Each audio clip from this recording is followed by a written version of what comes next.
बात वही आ जाती है कि मेरा आईक्यू कमजोर है, मेरे पास पैसा नहीं है। पैसा आपको नहीं बनाता है, तो आपको बनाता है आपकी सोच, आपका डेडिकेशन, आपकी परसिस्टेंसी। आप हौसला कम ना होगा तेरा तूफानों के आगे, तू सपनों को इबादत में बदल कर तो देख। दोस्तों, मेरा नाम है अंकित मिश्रा और फिर हाजिर आपके सामने एक नए मोटिवेशनल वीडियो के साथ। आप जहां कहीं भी बैठे हो, जिस जगह पर बैठे हो और उस जगह पर आजू बाजू देखो कोई वस्तु दिख रही है, उसको उठाओ और आसमान में फेंक दो। तुम कहोगे क्या पागलों की तरह बात कर रहा है। दोस्तों, ऐसा ही कुछ तो पागल कहा करते थे कि हम किसी को भी आसमान में भेज देंगे, हम कुर्सी को आसमान में उड़ा देंगे, हम लोहे को आसमान में उड़ा देंगे, हम लोगों को आसमान में उड़ा देंगे। और लोगों ने कहा ये पागल है, इनसे कुछ नहीं होने वाला है। और ये कहा था 120 साल पहले दो भाइयों ने, जी हाँ, राइट ब्रदर्स, और उन्होंने हजारों किलो टन के लोहे को आसमान में उड़ा दिया। तो आप जिंदगी में कितना ऊपर उठना चाहते हैं? तो हम कहते हैं हम बहुत ऊपर उठना चाहते हैं, बहुत आगे बढ़ना चाहते हैं, बहुत पैसा कमाना चाहते हैं। लेकिन रुक जाओ, क्या आप आगे बढ़ने के लिए पागलपन की हद तक जाने तैयार है? तभी आप सपने देखना शुरू करें। आप लोग कहते हैं कि हमें जिंदगी में आगे बढ़ना है, लेकिन हमारे पास कोई सपोर्ट नहीं है। हम कहते हैं कि हमें जिंदगी में आगे बढ़ना है, लेकिन हमारा आईक्यू वीक है। हम कहते हैं कि हमें जिंदगी में ऊंची उड़ान भरनी है, लेकिन हमारे पास पैसा नहीं है। लेकिन कितने कमजोर हैं आप, क्या आप जानते हैं? एक ऐसा बंदा जो एक गांव में रहता था और उसने वहां से सोचा कि मुझे थॉमस अल्वा एडिसन का पार्टनर बनना है। दोस्तों, उसके पास थॉमस के पास पहुंचने तक पैसे नहीं थे। वो मालगाड़ी में बैठ के गया और जब थॉमस अल्वा एडिसन के ऑफिस में पहुंचा तो वहां जाकर उसने क्लर्क से कहा कि मुझे थॉमस का पार्टनर बनना है। ये बात क्लर्क ने थॉमस से जाके बताई, जी हाँ, थॉमस अल्वा एडिसन से जाके बताई। अल्वा एडिसन ने सोचा कि इतनी बड़ी बात बोलने वाला, उसने उस व्यक्ति को काम पर रख लिया। दोस्तों, 5 साल बीत गए, लेकिन थॉमस अल्वा एडिसन और उस व्यक्ति की कभी मुलाकात नहीं हुई। लेकिन जब थॉमस अल्वा एडिसन ने एक आविष्कार किया, उसके सेलरों ने, उसके मार्केटिंग करने वाले लोगों ने कह दिया कि हम इसको नहीं बेच पाएंगे, तब वो बंदा आगे आया और उसने कहा कि मैं इसको बेचूंगा। तब थॉमस अल्वा एडिसन ने पूछा कि तुम कौन हो? तब उसने बताया कि मैं 5 साल पहले इस कंपनी में आपका पार्टनर बनने आया हूं। और उसके बाद थॉमस ने बनाया और उस व्यक्ति ने बेचा है। दोस्तों, जिंदगी उसी ने बदली है जिसने पागलपन की भूत को अपने ऊपर सवार किया है। आप कहते हैं कि आपका आईक्यू वीक है, कितना वीक है आपका आईक्यू? आप जानते हैं जिम क्विक, जिसके सर पे चोट लगने के कारण वो पढ़ना भूल गया था, उस बंदे ने 3 साल सिर्फ इसमें लगा दिए कि सेंटेंस को पढ़ा कैसे जाता है। और जैसे तैसे जब उसने सेंटेंस पढ़ना भी सीखा, उसके बाद फिर वो सीढ़ियों से गिरकर फिर उसके बुद्धि ने काम करना बंद कर दिया। लेकिन आज वो दुनिया का बेहतरीन लाइफ कोच है। इतनी किताबें पढ़ डाली कि आज बड़े बड़े लीडिंग कंपनियों के मालिकों को वो ट्रेन करता है। इवन इलॉन मस्क को भी उस बंदे ने ट्रेन किया है। जी हाँ दोस्तों, जिम क्विक। क्या हम उससे भी ज्यादा कमजोर है? क्या हम सेंटेंस पढ़ने की ताकत नहीं रखते? दोस्तों, जिंदगी को वही बनाता है जो सोचता है। आपकी कंडीशंस आपका भविष्य तय नहीं करती, बल्कि आपकी सोच आपका भविष्य तय करती है।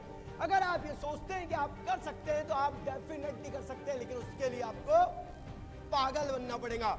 ये दुनिया पागलों ने बदली। आप जानते हैं एक ऐसा बंदा जो एक गांव में रहता था, तमिलनाडु के मल्लापुरम गांव में। वो व्यक्ति चाहता था कि मैं मुंबई में जाके काम करूं, और जब वो एक होटल में काम करता था तब उसको एक लड़का वहां मिलता है और वो बोलता है कि यस, मैं तुझे मुंबई लेके जाऊंगा। और उस लड़के को वो मुंबई लेके जाता है और मुंबई पहुंचते ही स्टेशन पे जो लड़का इसको मुंबई लेके आया था, वो लड़का उससे छूट जाता है। ये यहाँ वहां भटकने लगता है क्योंकि इसे हिंदी नहीं आती। तब कहीं मुश्किल से जाके उसे एक तमिल व्यक्ति मिलता है जो तमिल बोलता है। उस व्यक्ति के साथ उसे एक होटल में बर्तन धोने का काम मिल जाता है।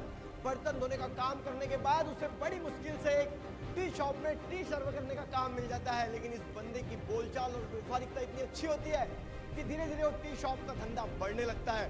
तब उस बंदे को वहां पर एक दूसरा व्यक्ति मिलता है और वो कहता है कि हम दोनों मिलकर एक टी शॉप डालेंगे, और दोनों मिलकर एक टी शॉप डालते हैं। दोस्तों, टी शॉप डालने के बाद वो टी शॉप भी चलने लगता है, लेकिन उसका पार्टनर उसको धोखा दे देता है और उसको बर्बाद कर देता है और उसके पास मात्र होते 1000 रुपए।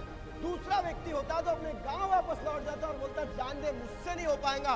लेकिन वो बंदा 1000 रुपए में एक ठेला शुरू करता है चाय का।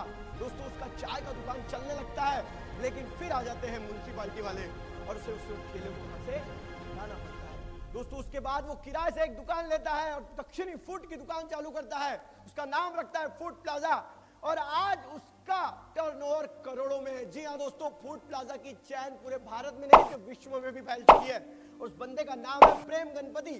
फिर बात वही आ जाती है कि मेरा आईक्यू कमजोर है, मेरे पास पैसा नहीं है। पैसा आपको नहीं बनाता है, तो आपको बनाता है आपकी सोच, आपका डेडिकेशन, आपकी परसिस्टेंसी। आप जिस काम को कंटिन्यू कर सकते हैं, जिस काम को निरंतर कर सकते हैं, वही काम आपको जिंदगी में सक्सेस दिलाएगा। दोस्तों, इसलिए जिंदगी बदलनी है तो आपको पागल बनना पड़ेगा, पागलपन की हद पे सवार होना पड़ेगा। आप जानते हैं 8 साल की सानिया, जिसके पिताजी बचपन में ही मर गए, उसकी माता ने जेरी नाम के दूसरे लड़के से शादी कर ली। वो जेरी 8 साल की सानिया के सामने उसकी मां को मारता था और वो लड़की कुछ नहीं कर पाती थी, लेकिन वो अंदर ही अंदर डरती थी। उसकी घृणा होती थी कि वो कुछ नहीं कर पा रही है। और अपने घर को चलाने के लिए 8 साल की उम्र में वो क्लब में गाना गाने लगी। दोस्तों, ठंडी में ब्लैंकेट के मोजे बनाकर अपनी ठंडी को भगाने वाली लड़की, जिसकी माँ के मरने के बाद अपनी बहनों को पालने के लिए उसने म्यूजिक इंडस्ट्री में जाने का फैसला किया, लेकिन सफलता नहीं मिली। और जब उसने अपने गानों को रिकॉर्ड करके नेट पर डाला तो उसे बेहतरीन सफलता मिली।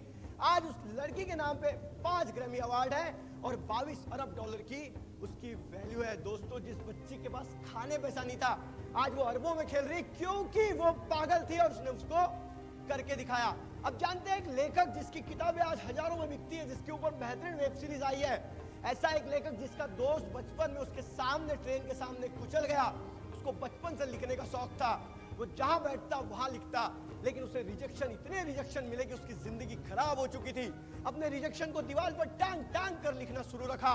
एक बार उसने एक टॉयलेट में डेस्क को बनाकर लिखना शुरू किया और उसे लगा कि अब मेरी जिंदगी में कुछ नहीं होने वाला है। उस कागज को उठाकर कचरे के डस्टबिन में फेंक दिया। हमारे लाइफ में कई बार ऐसा होता है कि एक ऐसी सिचुएशन आ जाती है जब हमें लगता है कि हमसे अब कुछ नहीं हो पाएगा और हम हार मारने लगते हैं। तब हमारी जिंदगी में कोई तो भी ऐसा आता है जो हमारी जिंदगी को बनाकर चले जाता है। दोस्तों, उस बंदे के साथ भी ऐसा हुआ। उसकी वाइफ ने उस कागज को पढ़ा और कहा कि तुम तो बहुत अच्छा लिखते हो, तुम लिखना जारी रखो। और उसने उस नॉवेल को कंप्लीट किया। उस नॉवेल को लेकर वो 30 पब्लिशर के पास गया और हर जगह उसे रिजेक्शन मिला, लेकिन अंत में उसके भाग्य का उदय हुआ और उसे पब्लिश किया गया। ना सिर्फ पब्लिश किया गया, आज उसके द्वारा लिखी गई 60 नॉवेल की 50 मिलियन से ज्यादा कॉपी बिक चुकी है। तो उस बंदे का नाम है स्टीफन किंग। आज आप नेट पे सर्च कीजिए, हजारों किताबें उसकी अवेलेबल है। आपके पैरों में बंधी हुई जंजीरें जो आप बताते हैं कि मेरी मुसीबतें, उन जंजीरों को तोड़ दो तो आप अपनी जिंदगी में सफलता के नए मुकाम हासिल करोगे। उन मजबूरियों को पीछे फेंक दो जो मजबूरियां आपको ये बताती है कि आप नहीं कर सकते।